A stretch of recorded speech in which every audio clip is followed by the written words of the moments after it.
coming and clean up. Oh my goodness. Oh, that was it.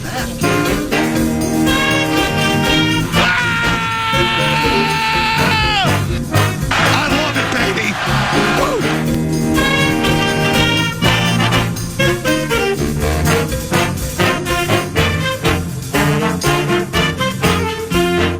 Shall we begin?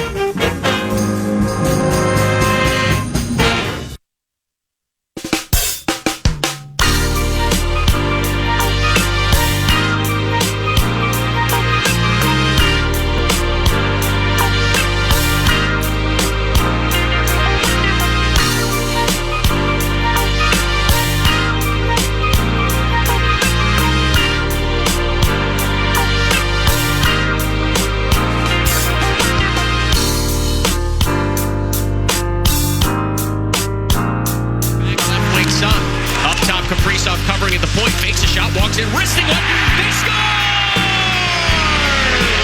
Kaprizov from the left circle, let it fly!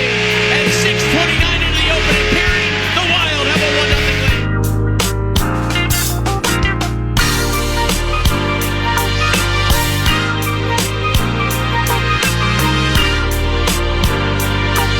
Takes over.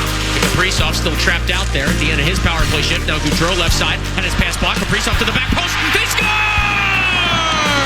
Ryan Hartman drills it home. It's a power play goal, and late in the second period, the Wild are back in front. It's 2-1.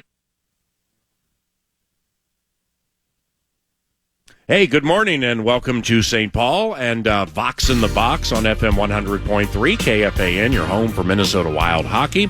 It's your buddy Paul Allen by your side, producer Nordo on site. Brett Blakemore guides the great ship Love Covenant at FM 100.3 KFAN. Kevin Gorg from Bally Sports North is here for the first couple of segments. And now we're happy to be joined by Minnesota Wild head coach John Hynes. The Anaheim Ducks are here this evening. We are in deep stretch of the 2023-2024 season. Good morning, Coach. How are you? I'm great. Thanks for having me. Yeah, good to see you, man. Thanks for making the trek over here. And these Anaheimers have been blasted 19-5 their last three. So at this stage of the season, do you have to poke the boys a little bit to not, make sure they don't look at those final three games and think it'll be easy, or does the urgency kind of take care of itself? Well, we certainly know the urgency of the situation that we're in, so it's something we talk with our guys about, that we have to play a certain style of game and have the intensity level and the mindset that we need to have to be able to win games regardless of who we play. So, I thought our game against Arizona was indicative of that. I thought we came out and established how the game needed to be played and was going to be played, and we need to carry that on again tonight. And with Marcus Foligno, how great is it having Marcus Foligno back? And like, where have you noticed now with the most recent games that he's helping most? Well, it's great to have Marcus back. He's such a he's a leader on and off the ice, and I think you look at his game and against Nashville, he changes the dynamic of our team with big, strong, heavy body leader. Very good on the bench. He obviously had some physical confrontations. He brings a physical element to our team. So he's certainly, with him in the lineup, I think it's an inspiration, to the guys, because he's a leader and the energy that he brings. But, his impact on the ice when he's not here is certainly noticeable. John Hynes, coach of the Minnesota Wild, courtesy of Pronto Heating and Air. And here's KG. Coach, it feels like you guys are embracing the situation. You're playing your best hockey here down the stretch when it matters most. How do you avoid, as a group, the frustration that I think sometimes as fans they feel like when you win a game on Tuesday and you come home and you're settling in like we all were, and okay, Vegas is playing. We see Vegas maybe starting to dip a little bit. If they could lose this game in Seattle, now we're a little bit closer, and then, of course, they come back, pull the goalie, tie it up late, win it in overtime. It's frustrating from a fan's perspective for you guys as coaches and players. How do you handle that when you're playing well and you can't see the progress in the standings? Well, it's something that we talk with the team about a lot, and that's something where, we have certain segments and kind of divide the season up in 5 to 10 game segments, and you need a certain amount of points in every segment. And I think I think from a fan's perspective, you certainly understand that. But what I've talked with the team about is, that's going to be wasted energy on our part. All we can do is control what we can control. And I think when you go nightly and you look at the standings and you're hoping other people are going to do do the job for you. I still think it's early for that. Sometimes you might get into 5 games, 3 games left. You want to do that, but for us, we still have an opportunity to play good hockey here, continue to win. We're still tracking right now in the segment that we're into. If we win a certain amount of games, we're going to put ourselves in that mix at the end of the season. And I think steady on the rudder and making sure that you focus on what you can focus on, I think is really important this time of year, particularly with what we have left in the season. How is Eric's neck? And is there a deep stretch problem of any sort? I don't foresee that. Yesterday kind of was a treatment day for the guys, so I'll find a little bit more about Eki here this morning. But it doesn't seem at this point that there's anything major. He may miss some time. I'm not particularly sure yet, but it doesn't seem like there's anything long term. Go ahead. The other big question mark with the lineup is I think everybody's excited to see the new kid, Marat Husnudinov. How's he look to you, and is there a chance we'll see him tonight? And did you have to at any point go Husnudinov, Husnudinov, Husnudinov? Husi. I know I did. Husi. Yeah, you got to practice that one for sure. But it's he's looked good. He's come over, and I think he's trying to acclimate himself really well. And we've tried to communicate with him on and off the ice to make sure that he's ready to do that. So I'll talk to him again here this morning and see what he's how he's feeling. And as soon as he feels like he's ready to go, then we're going to give him the opportunity to play. For those not super familiar, what does he do well? Like when things are flowing well within the team game, what do you like? Well, he's fast. His speed jumps out at you right away. He's a quick player, explosive player with his skating. He's tenacious. He's got he's hard on pucks. He tracks pucks down, and he's a good. From my understanding, is a really good two-way centerman. So that's exciting to see. Was the goalie pull against Nashville, which I thought was super, super cool, by the way. Win or lose, I thought it was super cool. It's outside of the box. It's of urgency. And was it spur of the moment, or did you kind of think about that during the course of the game? If we get to OT here and we need 2s, I'm going to do this. Yeah, we talked about it actually on the flight back from Colorado, and just said, okay, as go back to Gorg's question about the ups and downs, it's focusing on, okay, where do we sit, what do we do, what do we need to do, what are some scenarios maybe in certain games that you may have to do. So we had talked about that before the game had started, and when we got in that situation, we were prepared for it, and then we just let the players know what the plan eventually would be at some point in the 3-on-3. And them winning and you getting a 0, with well, you won the game, but I'm saying if they had won and you get 0, not a 1, it's I would imagine not everybody on the bench knew that, right? No, not. I don't think the players all knew the rule. Crazy. Yeah, but that's I think some. But of those you knew things, it. Yeah, for sure. I mean, when you talk about those things, you're, as a coach, you're always going to say, "Wow, right? Okay, what's the pluses and minuses? What are the what ifs? Right? Yeah. You always plan for the best case scenario, worst case scenario, and then I think you have to be ready to live with both decisions. And for us, it's more about teams you're trying to catch, and 2 points is important. So we just felt like at that point, it was the right thing to do in that game. Did you sit? Was there a gasp within the crowd or on the bench when Marc-Andre Fleury started skating back to the bench in overtime? It's 3-on-3. Yeah, now it's 4-on-3. It's aggressive. Well, I talked to a few people. I think a lot of people may have thought there was a delayed penalty. Yeah. And then when they didn't see it, you could see the crowd start. Once we entered the zone, you could see the crowd start to stand up. And that's awesome. And going for it. And the guys came through. That's the most important thing. Is you can make those decisions as a coach, and it's the guys on the ice that have to be able to execute, and they did a really good job. 2 more for head coach John Hynes. Wild and Anaheim at the X tonight, and to the games on KFAN at 7 o'clock. In that Nashville game, Ryan Hartman scored a huge goal where he picked off a pass, went in on a breakaway, and made a brilliant play to score a goal. I thought he was your best player 2 nights ago on the ice. What kind of difference maker can Hartsey be here down the stretch? Well, you see the last 2 games, he's been a difference maker for us. I think that I like the style of game that he's starting to play more consistently right now. He's more of a willing skater, playing with pace. I think his puck decisions are much better, whether it's in the offensive zone or coming up the ice, to allow him to be in certain situations. And I think his competitive level on the puck is higher than it's been in the past. And I think usually, and he's a guy that can score. So, that's something where you need down the stretch. If a guy like him can heat up, it's certainly going to make our team stronger and give us the best chance to win games. And you were quoted as saying something like that after I think the Arizona game, and when I read it, it was interesting to me because Ryan, obviously drafted super high, but then that's years ago, and he's a veteran who scored a bunch of goals. And when you hear a coach say, I'm really happy with his style of play or the change of his style of play, you generally don't hear that with veterans. So, when you got here and first were becoming acclimated with Ryan, what style of play, what are some things that are different now compared to the beginning? Well, I think he's playing a faster game. I think sometimes Hartsey can get into playing a little bit of a slower game. And what I mean by that is maybe it's on a breakout and he gets a puck, knowing what to do with it before you get it. Can you catch it and carry and start to skate? Do you catch it and make the pass right away? It's just playing faster, in that area. I think when I say a willing skater, I think it's, moving his feet on the forecheck, tracking pucks back. When the game is going on that you're not kind of watching, you're skating and reading at the same time. And I think that's been the biggest improvement as of late with him. Are you rolling with Marc-Andre Fleury this evening or back to the bus? Fleury's going to go tonight. 3 in a row for Marc-Andre Fleury. Stay hot. All right. Keep everybody healthy. Thank you. John Hynes, coach of the Minnesota Wild on the 9 to noon radio show.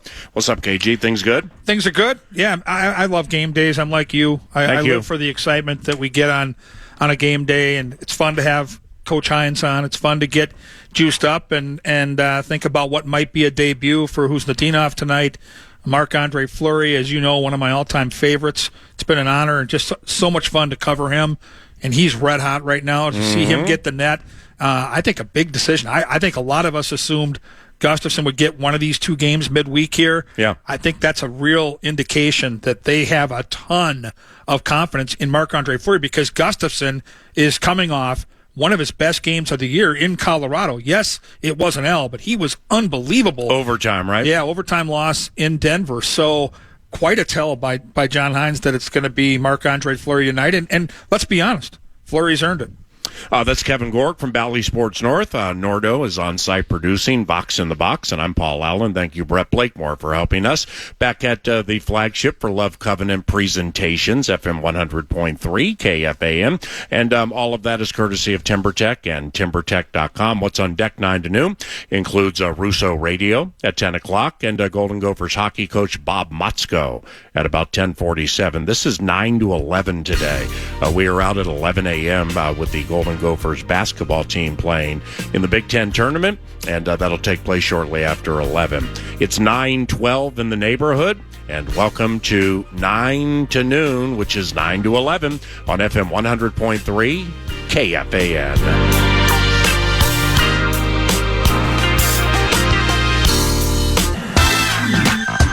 See all of Led Zeppelin's hit songs live when Jason Bonham's Led Zeppelin Evening comes to Uptown Theater April 23rd. Tickets are on sale now, but for more information and to get your tickets, head to KFAN.com, keyword calendar.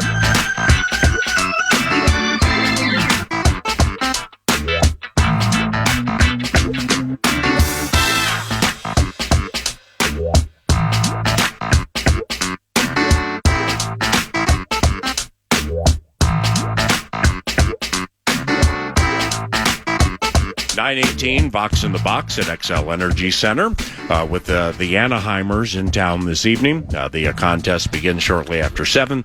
The Anaheimers beat the Minnesota Wild the last time they played, but overall said Anaheimers one of the, fair to say, one of the worst teams in the NHL. Yeah, they're scruffling. They're struggling, no doubt about it. I was just looking at the numbers. Their penalty kill is last in the league on the road at below 70%. So there's certainly a chance to expose them tonight. But let's not forget, they played this team on Hockey Day, which is always a festive day here in St. Paul. And the Wild had a lead going to the third period and blew a lead. You look at some of those games, right? That game, the Buffalo game within a week of that loss, both games where you had a lead going to the third period and blew it. Those are 2 or 4 points that you hope don't end up biting them on the backside here in April. With the Russian kid, with Husnudinov, who very much sounds like he'll make his Wild debut this evening. To say he's ballyhooed is one thing. But, like, is he the type that will create a buzz once people start watching him play? And I'm not going to say Kaprizov-esque, but nevertheless, what excites you about him? Well, it's hard to know, right? We've watched one optional practice and one morning skate, so all of us are very curious as to how this will mesh. But you do look at his numbers within the KHL, and at the same age, he put up better numbers than Artemi Panarin in that league 2 years ago. So that gives you hope, like, this guy could be pretty damn special. And then, this year the numbers tapered off a little bit, and then you look at just making that transition. Kirill was older. He had a couple more years of pro hockey under his belt, and he's built like a tank. This kid's not quite as thick as Kirill. We watched him skate in practice 2 days ago. He looked good. Good edges, good speed, strong on the puck. But that's practice, and it's a whole different level when you're playing in the NHL in a game. Yeah, and part of that, I guess, what is the biggest difference between the KHL? Like, is there a physical element to it? Is it a skills difference? It could be all of the above for all I know. But a lot of Russians for a long time were actually enjoying an extra year over there before coming over here. Maybe that's part of the transition period. I just don't know what the biggest hill that he has to climb is as he enters the National Hockey League. Well, there's skill there. It's a high skill league. It's good hockey. The pace is good. It's the second best league after probably the NHL. Yeah, the American League, it depends. Top level teams, maybe you could make an argument, but no, it's really good hockey. A little more physical here. Kirill is a different animal, I think, than a lot that come over from Russia because he loves and craves physical contact. But no, this kid can play. The numbers tell you he can play. And when you're starting to compare people to guys like Panarin, the bread man, out on Madison Square Garden way, this kid's got the potential. I think as fans, we all have to kind of settle in here and let him get comfortable. He's real. I think he's going to take a little more time. Kaprizov came out that COVID year in his debut, middle of the winter. We started the season and scores the overtime winner, has multiple points in his debut. I don't think it's going to be that easy of a transition. This kid can clearly play, and when you listen to John Hynes and Bill Guerin, people that really know what talent looks like, they think this guy's going to be a top 6 player on this team for years to come. So then I have to believe.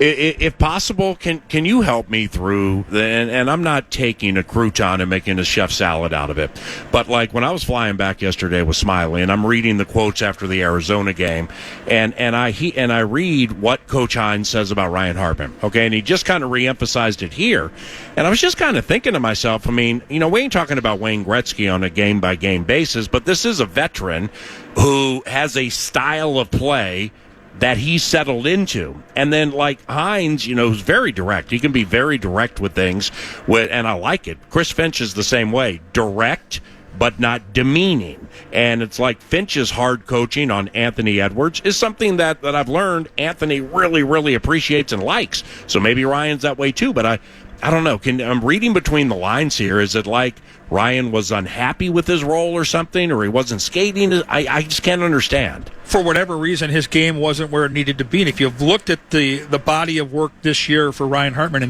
within this season, he's bounced around. Yeah, he's played fourth line. He's played third line. He's played first line.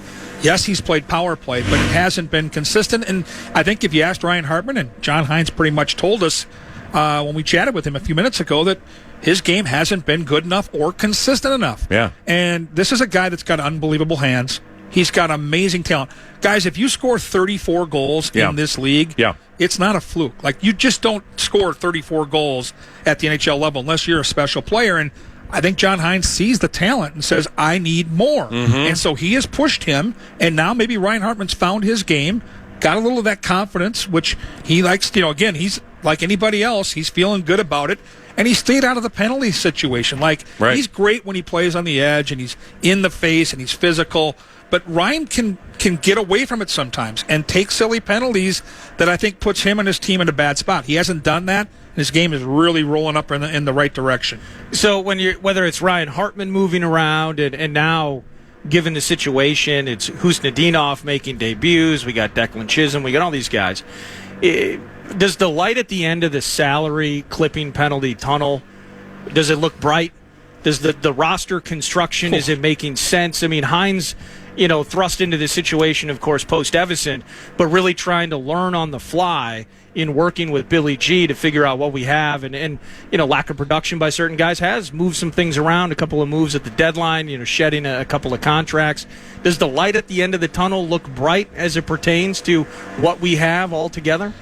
I've been doing this for 18 years, Nordo. It's a great question. I've never been more excited in my life for what lies ahead. Like, legitimately, within 2 or 3 years, I believe, and this isn't me just talking, this is me thinking and believing, like this is going to be a cup contending type of team. And what we needed this year with the injuries and the ups and downs and losing Dean and bringing in Coach Hynes, is we needed to see, can our young talent take a step? And the two most important players on this roster were Rossi and Faber. Yeah. Now, Rossi's been good. Really, he's been good. He's taken a step.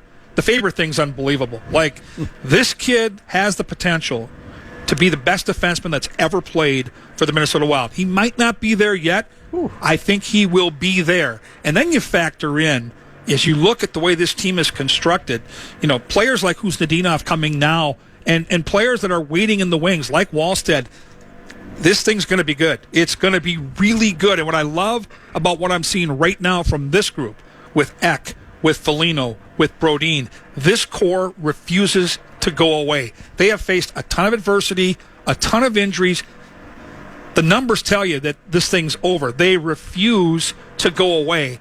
And I love that about this team. Like, we're in Denver the other night playing one of the hottest teams in the league, the Cup favorite in Vegas, and these guys will not go away. Like, they play an unbelievable game. The core of this team, the type of guys you can win with, and then I just think the flower factor. Like, whether he comes back next year or not, I don't know.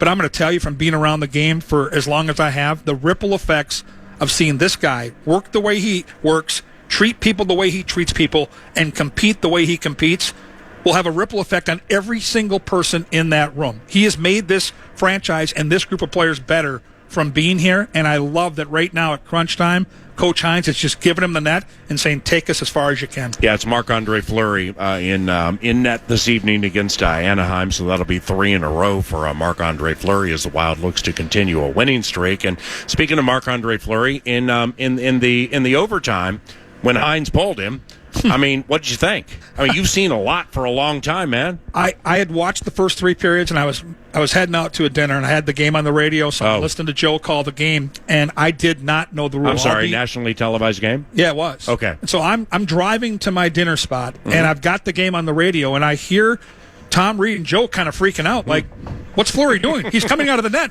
And Tom Reed's like, well, the official's arm isn't up. There's no penalty. And I'm like, what the hell? I almost drove off the road. Like, what are we doing right now? That's what great. are we doing? Yeah. And, like, within 30 seconds, Boldy scores the goal. Oh. And I'm like, okay, well, we just took a risk to get an extra point. Then I realized after the game, during his post-game presser, that we didn't get a point if Nashville would have scored. Did you know that? I had no idea. Right. And you know what? I talked to a handful of players in the locker room yesterday, guys like Freddie Gaudreau that have been around the block. No idea. Matt Boldy in his post-game interview, no idea. So if anybody tells you, oh, yeah, I knew that, nah, I don't think you did. Right. Well, that's kind of, that reminds me a little bit, and it's different because there are so many more overtime. Yeah, the Super Bowl. But it's like people that not knowing that you can end in a tie. I remember Donovan McNabb's presser years and years and years ago. They play. They don't always look at the rule book. They just come out and play. They don't know. Well, hold on. We get the ball, and even if we score a touchdown, the other team gets the ball? What? When did that happen? But the Niners in the Super Bowl this year with the coin toss didn't know the postseason overtime rules compared to the regular season. So, I mean, it does happen. Kevin Gorg, Valley Sports North, with us in the penalty box at XL Energy Center. The sounds of hockey very much in play. Zamboni guy, I know right guy, strolling in front of us now. Hey, how closely do you follow Mouse's team?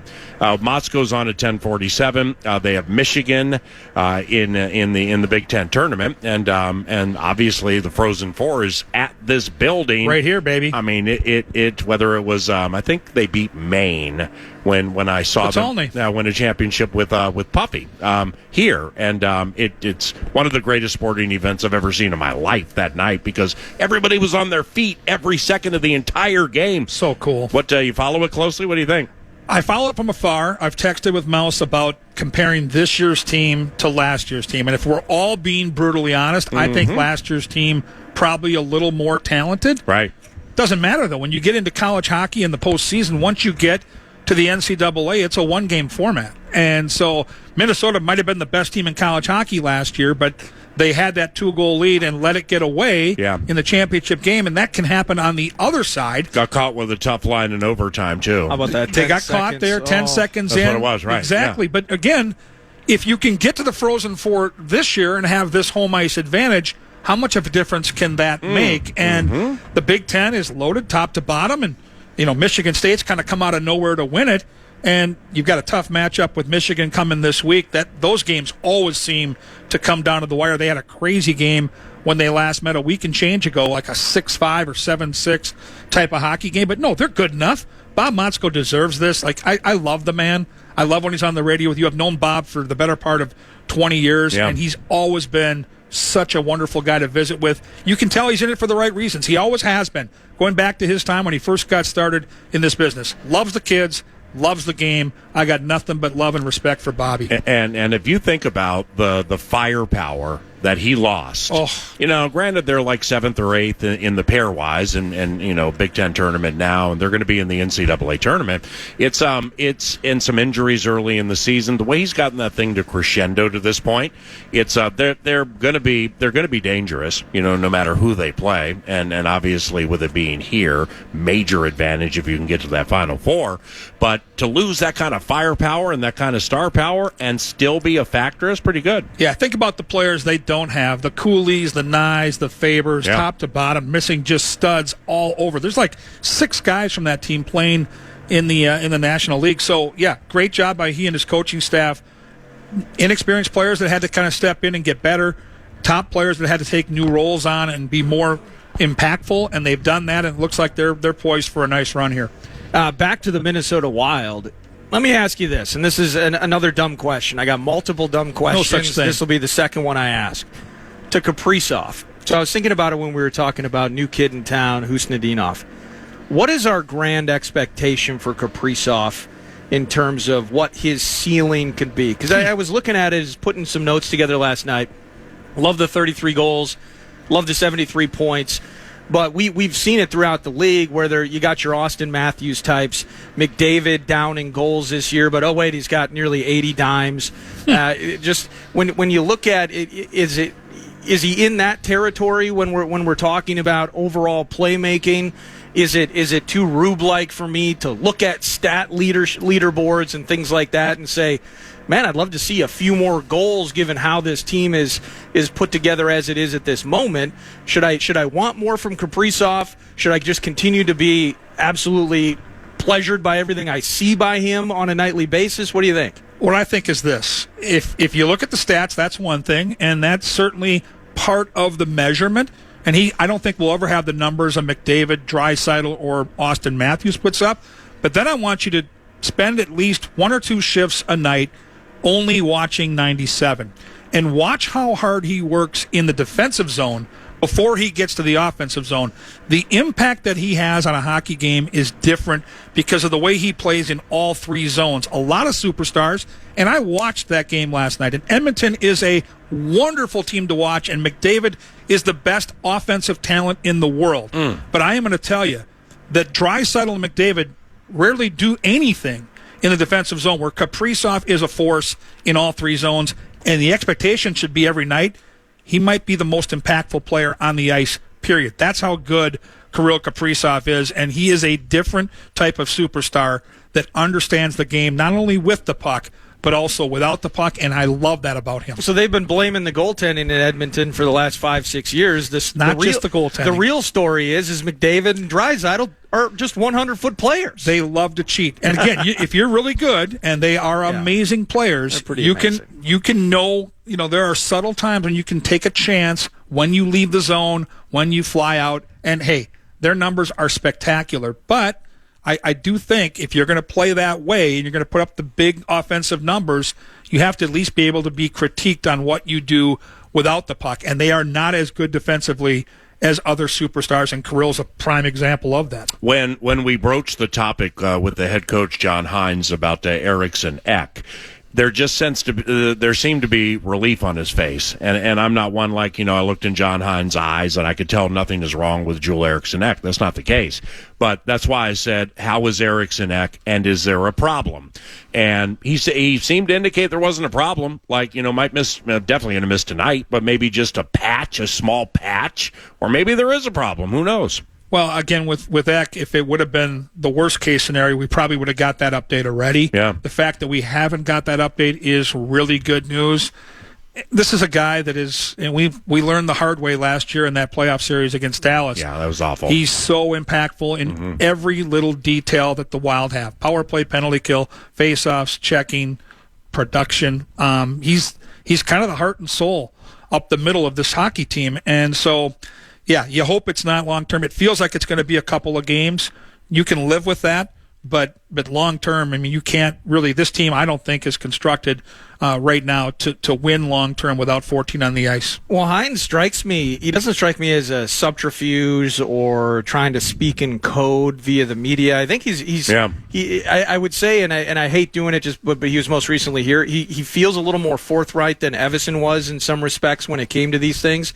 If you remember, and I think it was Eriksson Ek as well, 2-3 weeks ago, he was banged up in a game. I think it was in Seattle. Yeah, and he said it in a quote. He's like, "Thank God," 3 times. He's like, "Thank God we got the dudes." Yeah. And he was so open and honest about the fact that it looked ugly as hell, but it was not as bad as people thought. And so he just kind of strikes me, if he's telling you that there's not a problem, at least at this stage, and he admitted that he would get more updates today, that it's likely not the one that we would fear the most. Sounds like no matter what happens, Eck is going to have to play through something. And remember, this is a guy last year in the playoffs that tried to come back on a broken leg and play for his hockey team. Joel Eriksson Ek, man, another guy, if you get the chance, and I'm lucky because in most rinks, I'm on the glass in one of the zones. Spend a shift or two just watching 14. Just watch where he goes and what he does, the punishment that this guy takes on a shift-by-shift basis.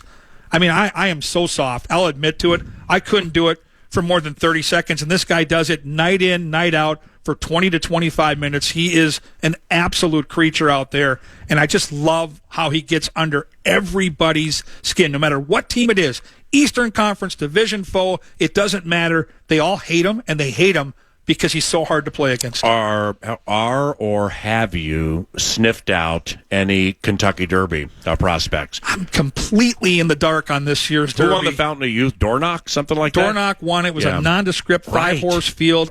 There's a horse called Track Phantom that I'm intrigued by. Wow. Partly because we have a friend named Dave Valento that is the Track Phantom, and this horse is his namesake. Yeah. But I think the big ones are still coming. Like the big prep races are all in the next month and a half. And I think now we'll start to get a clearer picture. But it's been very, very nondescript on the Derby trail so far. And that's the Arkansas, like the Florida Derby, stuff like that. Florida Derby, Arkansas Derby, you got the Wood. What about the Bluegrass? The Bluegrass is always big at Keeneland. It's a 1A, but nevertheless, horses have come out of it before and done Florida well. Derby is the one that produces more Kentucky Derby winners than any other prep race. So that's the one you have to kind of circle on your Santa calendar. Anita Derby?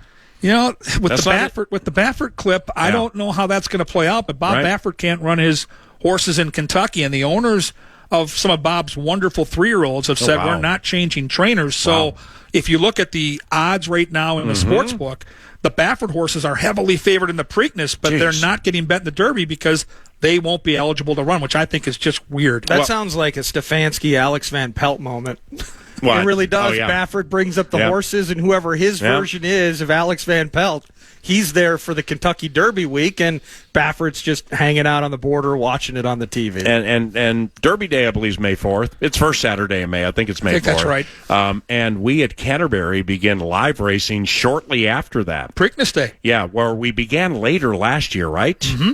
And we opened up, I think it was Memorial Weekend last year. So this year, a couple weeks earlier, it'll be on Preakness Saturday, which I think gives you a little extra buzz around our opening day, which is really cool. CanterburyPark.com for information, because opening of Canterbury for a live racing season. I think this might be number 30 of Canterbury Park since reopening in 95 in Shakopee. Come say hello to us. And we start about 2 months from now. Lastly, for me, is the NHL always wide open and unpredictable when it comes to the Cup winner? Like the NBA this year is, in my estimation, more wide open. Generally, you get 3 or 4 teams, maybe 2, like when Golden State with Steph was rolling high, and certain teams would just be above everybody else and super difficult to beat with home court advantage. The NHL basically is never like that.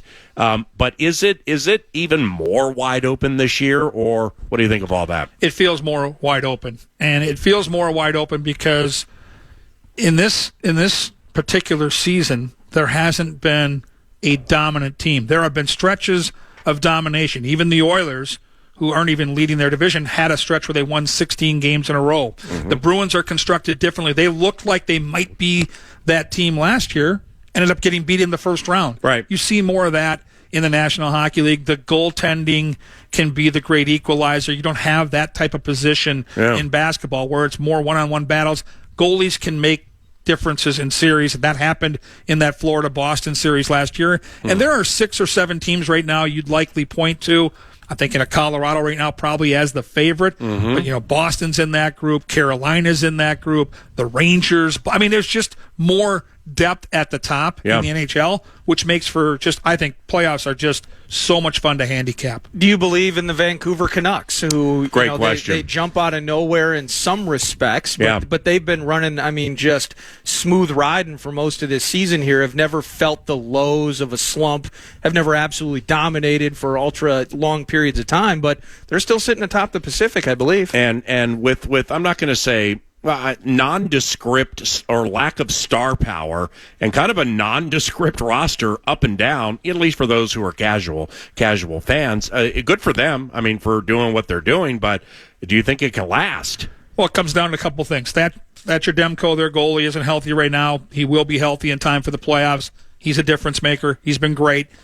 They've really made a lot of hay on the power play. And you talk about the talent on the top end that they have. Brock Besser from Burnsville, Elias Pettersson, JT Miller. These are unbelievable players, specifically on the power play. Well, come playoff time in the NHL, you don't get as many looks on the power play. You have to be a 5-on-5 team that can grind games out. I am not completely certain that team can grind things out, but they do have offensive weaponry, and they do have a great goalie, which makes them a tough out no matter what. If I said the Dallas Stars win the Stanley Cup this year, A, what kind of odds would they be? And B, do you think they have a decent shot? They're probably in that 10, 12, 14 to 1 range. Right. They absolutely have a shot. Other than Jake Ottinger, I'm just not a fan of the Dallas Stars for a multitude of reasons. I love Jake Ottinger, though, so I'll let this slide. But no, they're one of the ones for sure, and they do play a physical game. They're good on special teams. Their head coach is excellent. And if Jake Ottinger is the guy he was in playoffs gone by, and he's had a couple of great runs, they are a certain team that could give you a little run for the money for sure. Love you, brother. Love you too. Appreciate you.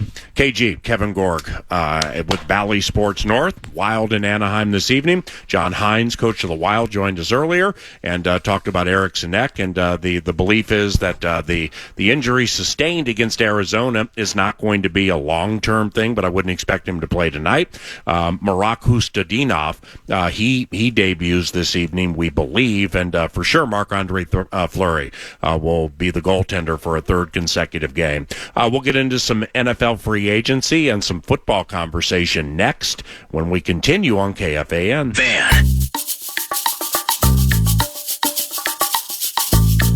All All righty, back to the XL Energy Center for Vox in the Box. It's Paul Allen, back from Los Angeles, back from Beverly Hills with the Timberwolves, and just a wonderful, wonderful father-son trip with my son Derek and I. We caught the Lakers on a Sunday night, and the Wolves lost in that game, and Tuesday a victory over the LA Clippers, and both those games had a common thread to them, which both involved injury, at least in my estimation. I fully believe if Rudy Gobert had played Sunday night, I think the Wolves would have beaten the LA Lakers. And with all due respect to our favorite team, I fully believe if Kawhi Leonard had lasted the Tuesday night game, the LA Clippers would have beaten the Minnesota Timberwolves. But couple of strange games, specifically the Tuesday night game. And I had been to Crypto.com Arena before. It's what used to be known as Staples Center, and I'd been there with some Vikings media relations friends, Sam Newton, John Ekstrom, and Gabe Henderson, the night before the Vikings played. I believe it was the LA Chargers at the soccer stadium, and the Wolves got beat by 40 or 45 points that night. We were all set up with passes to talk to Finchie after the game and say hello and fist bump and everything. I mean, we got a text from somebody middle of the third quarter saying that's probably not going to work. We're down 38 and we're out. We'll try another time. Yeah, we'll try another time, man.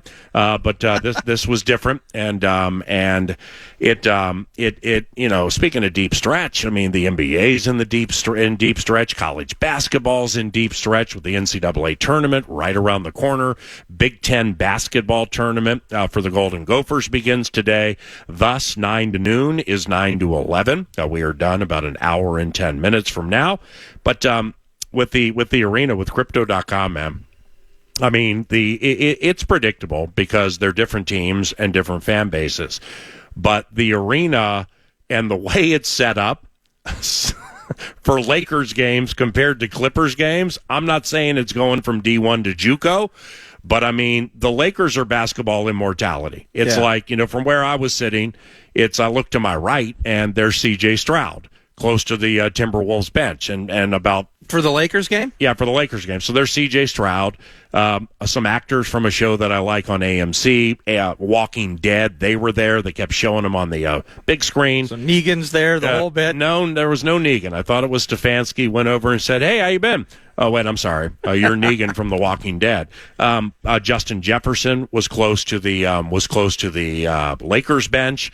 I mean, it's La La Land, man. See and be seen, absolutely. Yeah, it's a Lakers game. No Jack Nicholson, but just, they put people up on the screen, like between or during TV timeouts, and like there's Kevin Costner, and there's Nordo, and there's JJ, and there's CJ Stroud. There's stuff Paul like that. Allen next to A-Rod. Yeah, there's the coffin of the real Paul Allen, who actually is dead right now. So this is the best we could do was to show you his coffin. And then you get a Clippers game on Tuesday night where, so like for the Lakers game, have you ever been to Madison Square Garden? Yes. Well, it's right. I'm glad you have, because you'll get this. It's all dark in the crowd except for about the first 15 rows. Oh, I'm glad you talked about it with lighting. You or talked about it called? with Horton. Yeah. The Sixers do the same thing. They do? MSG does it, and the Sixers do it. And I haven't been to as many hoops arenas as I have the NFL, obviously, but right. I love that. Where you're sitting, and it's truly, I mean, that's how Ford Field is. That's one thing that I like a lot about Ford Field. It's an artistic element to it. And it's time. hard to explain the aura of it, but I just, when you're in MSG, you feel like I'm in history. Yeah. And I don't know how old the arena is that the Sixers are in, but they try to maintain kind of that old school vibe. Oh, it's old. But it's sweet, dude. Yeah. I absolutely love that. And Staples/Crypto's the same. Well, yeah. And so just think being in the crowd, like old school boxing, and the majority of the arena is darker. And the ring is super illuminated where you can really tell the layers of the lighting. Now we get to the Clippers. It's basically like every light in the arena is on. If you are the game day ops manager, if your job is operations vice president, director, or whatever for the LA Lakers, you're stealing money, there's nothing to do during TV timeouts. You got Lawrence Tanter, who, when I went to high school in the Los Angeles area in the mid '80s, he was the Laker girls.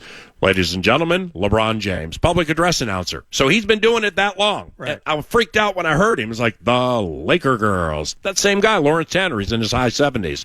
Went over and said hi to him. That was cool. And so they have a vibe, an aura to them. It's old school. It's old money. It's season tickets forever. Yeah. See and be seen, like you said. But during TV timeouts outside of the Laker girls, you ain't going to get a laser show. You ain't going to get, like the gal on the unicycle with the cups. You might get that at halftime. But you're not going to get like, hey, Billy, Johnny, Christy, Susie, Tamika, Antoine, everybody, look up at the scoreboard. It's Austin Reeves playing a shell game against LeBron James. Hey, who knew? LeBron can play the shell game. Well, if I'm some rube from Manhattan Beach who's going to my first Lakers game. It's not three freaking hot dogs running around the arena. I'm betting on the brat. What about you? I got the sausage. I have the hot dog, and here they come. You would spend the whole time looking courtside to see who's who and who's there. You don't need the mascot to come out and jump off a trampoline for 5 minutes because you're not paying attention. CJ Stroud's down there. And I'm taking the zoomed-in photo and I'm putting it on Twitter. Yes. Doing that whole thing the entire time. Now, for the Clippers, every light in the arena is on. And the one of the sad situations, and it's brilliant the way they did this with Staples or Crypto.com, and Ford Field did this too when it opened in 2002. They have 3 levels of suites. Okay. Brilliant. Think about it. Every suite is full for every Lakers game. Yeah. I mean, it's be there. It's in the image conscious leader of the free world, Los Angeles, California, simply to be at your job during the course of the day and say, I'm going to the Lakers game tonight. Oh, you are? Where are you sitting? Oh, we're in a suite. I mean, it's hit the murmur. It's ballyhooed. It's I mean, like, whoa, really, you are. So they're all full. You look around, all 3 levels of suites are full. I mean, Tuesday night for the Clippers game, there were tumbleweeds blowing through those suites, man. I mean, it was so sad that that it feels like they have 90 suites, say 30 each level, and I'm not kidding you. Maybe 11 were full. Maybe 11 had people in them. I mean, I'm expecting them to like put tarps over these suites like certain football teams or baseball teams do. So it kind of masks that nobody cares or is coming to these suites. And, then TV timeout. It was a TNT game on Tuesday night. So the timeouts are a little longer. You got laser shows. You got hot dogs racing each other. Quizzes with the players. Let's old versus new. Let's play a shell game. It's Pooh Richardson taking on Kawhi Leonard. Oh, wait, Kawhi doesn't talk. It's Pooh Richardson taking on Paul George. And then the next one was like Danny Manning taking on Russell Westbrook. Half-court shot for season tickets, the whole thing. It was such the dichotomy and the dynamics between those two teams. And I'm so glad I got the opportunity to see both because the Clippers are good, but the Lakers are immortality. Right. I mean, if each team was full strength, I mean, I'm not going to say I'd bet on the Clippers to beat them in a 7-game series, but if they're full strength, I think James Harden's done. Bro, we're right at the end with that 3-point shot for James Harden. Yeah, to see it live and see his legs get tired, and now he's nailing threes, then he starts throwing left-handed passes in the 10th row. And Paul George, same thing. Kawhi goes down. I tell Smiley, I'm like, all right, well, Paul George is going to shoot the ball 100 times now. That's just what he does. Russ was out. Man, that's still one of my favorite moments. Feet on the floor at Target Center for Harden and the Rockets. Oh, wow. And Josh Okogie. Oh, at midcourt? Blocks a late 3-ball. I mean, it was, and that was Harden when Harden was the triple-double machine at one point that he was. Yes. Oh, my goodness. But they, it's when Anthony Edwards, when they beat them at Crypto.com, within the last couple of months, and on court, Mike caught him saying something along the lines of, those old-ass guys ain't going to beat us, or they too old, something like that. Well, then they beat us 89-88, and it was just ridiculously terrible, and they were killing us in this game with Kawhi Leonard, and I'm like, this bit where we can't score against the Clippers is a bad bit. I'm not enjoying this bit, but then pedal to the metal, Kawhi goes out, and they win. So my favorite part about your trip was, what's up, Russo? Was Justin Jefferson. You sent me a picture zoomed in. He was sitting near the Lakers bench. Yeah. And then on Tuesday night, you sent me a zoomed-in picture of Matthew Hatchett. I thought that was super cool. That Matthew Hatchett with the courtside tickets to the Clippers game. Yeah, no doubt. Lakers game, Odell Beckham Jr. used to won a Super Bowl with the Rams, and for the Clippers game, we have the Skonrek bit, or whatever his name is. Skoronik. We got the Skoronik bit. That's how they pronounce. That's how the Clippers announcer said it. All right, Russo Radio's around the corner. We are at XL Energy Center. It's Vox in the Box on FM 100.3 KFAN.